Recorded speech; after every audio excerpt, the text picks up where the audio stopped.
In this tutorial, we will look at a practical example, aligning two dental scans of a tooth, one taken before and one after a root canal treatment. Once they are registered, we will calculate the volume difference to see how much material has changed.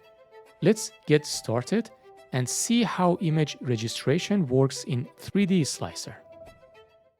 Let's get started by loading our data. I have two micro-CT scans of a tooth, one before treatment and one after.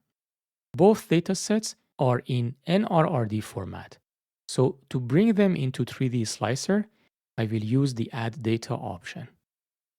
Once both volumes are loaded, I'm going to synchronize all slice views so we can move through them together.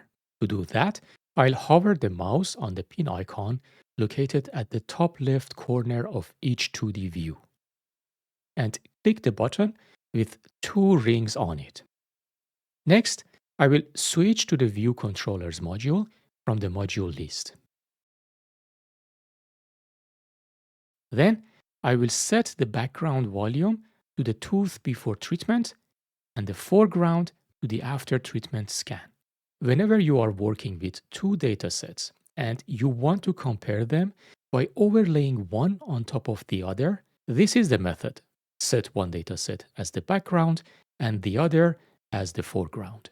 Right now, the foreground opacity is at 0%, which means it's completely transparent. We only see the background image. By moving the opacity slider, we can blend the two images together. At around 50%, you can clearly see that the scans don't line up perfectly. Let's switch to 3D view and render both volumes. Now I will switch to the volume rendering module. To make the comparison clearer, I will assign different rendering properties. First, let's create a new property for the before treatment dataset, so it appears in gray. Then let's turn on its visibility. Now we can see the before treatment tooth in 3D view. Next, I will select the after treatment dataset and leave its rendering property at the default settings. When I click the visibility eye icon, the after treatment dataset appears in the 3D view in a different color, which makes the comparison much easier. Finally, let's center the view using this icon and zoom in a bit. If we rotate the model, it's obvious that the two scans are not aligned at all. Our goal now is to bring them into alignment. This is where registration comes in. Although 3D Slicer includes powerful automatic registration algorithms, when two datasets start very far apart, it's often better to begin with a manual alignment. This makes the automatic step faster and more accurate. To do this, let's go to the data module. We will keep the tooth before treatment as our fixed or reference image and align the tooth after treatment to it. Click on the after treatment tooth volume to highlight it. Next, right-click the small transform icon on the right side and choose Create New Transform. A new transform is created. Now let's turn on the visibility by clicking the eye icon. When I click on this transform, you will notice the after treatment dataset becomes highlighted as well. This confirms that the transform is assigned to this dataset. Then open the Transforms module and select that newly created transform. Using the translation and rotation sliders, we can now manually align the moving image. The translation sliders move the volume along each axis, while the rotation sliders let us tilt and orient it properly. I will try small adjustments If the step size feels too large, we can adjust it. Let's reduce the minimum and maximum values to make the steps smaller. For example, let's set the minimum to -10 and the maximum to 10. And move slightly left or right, up and down, and apply small rotations until the structures match visually.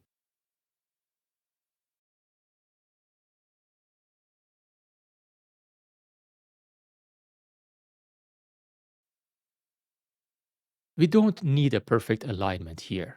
Once the two data sets are roughly aligned and we are happy with the results, we need to apply the transform.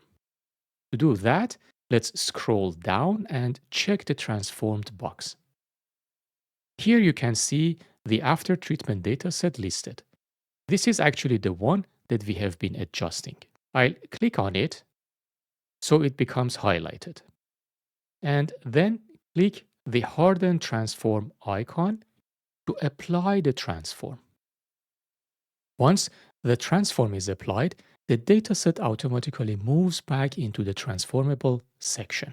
That means the transform has been successfully applied. After manually and roughly aligning the scans, it's time for the automatic registration, which will perform the final and more precise alignment. Let's open the general registration brains module. Set the fixed image to the tooth before treatment and the moving image to the tooth after treatment. We don't need to modify most parameters, just make sure that both rigid and affine registration options are enabled.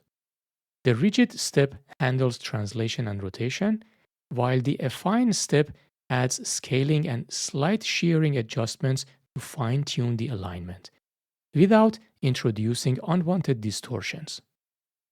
Next, we have to specify a name for the output volume, for example, tooth after treatment dash registered,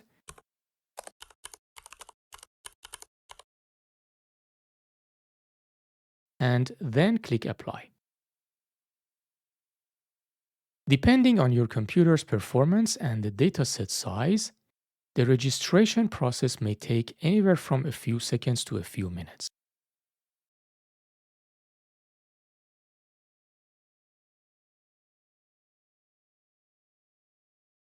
The process took about 27 seconds for me.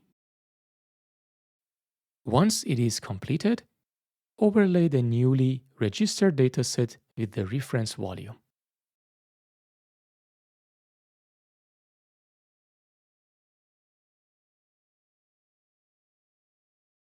You will see that the two scans are now beautifully aligned, ready for further analysis. With registration done, we can now compare the datasets quantitatively. One common approach is to perform a segmentation on each volume and measure the volume difference. Let's open the segment editor module.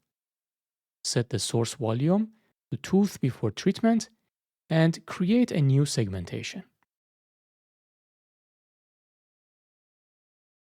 Let's call it tooth before segment. And let's choose a color for it. And use the threshold effect to isolate the tooth structure. Because the contrast is good, we can quickly segment it using a lower threshold of around 20. And apply. Now, create a second segmentation for the tooth after treatment dataset. We have to set the source volume to the registered volume. Now, I'll assign a name and a color to this segment.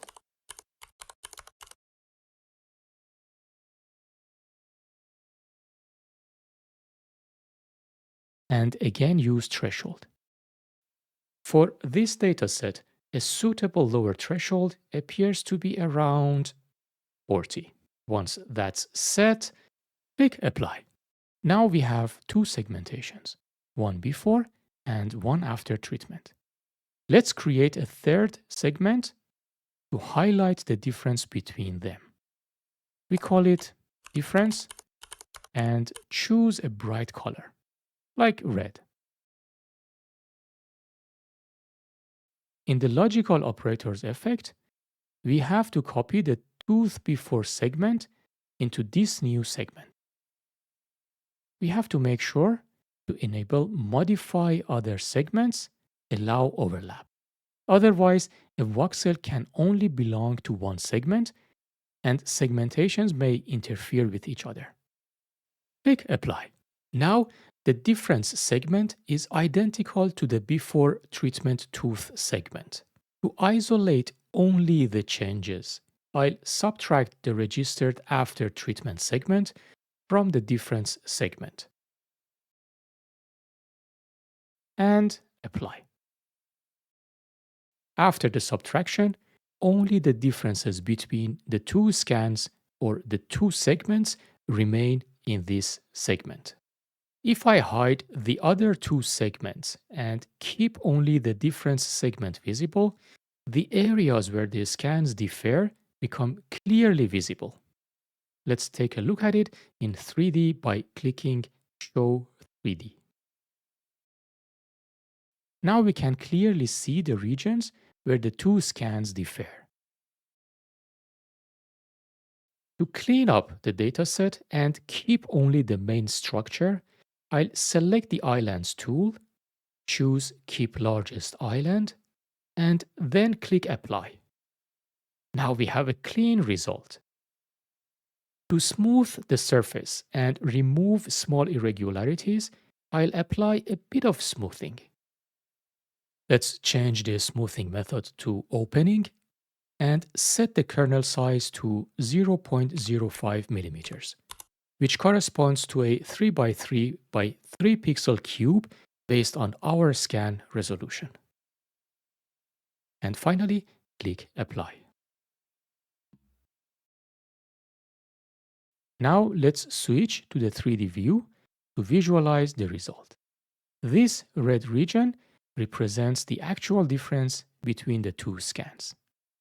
To quantify this, we can open the segment statistics module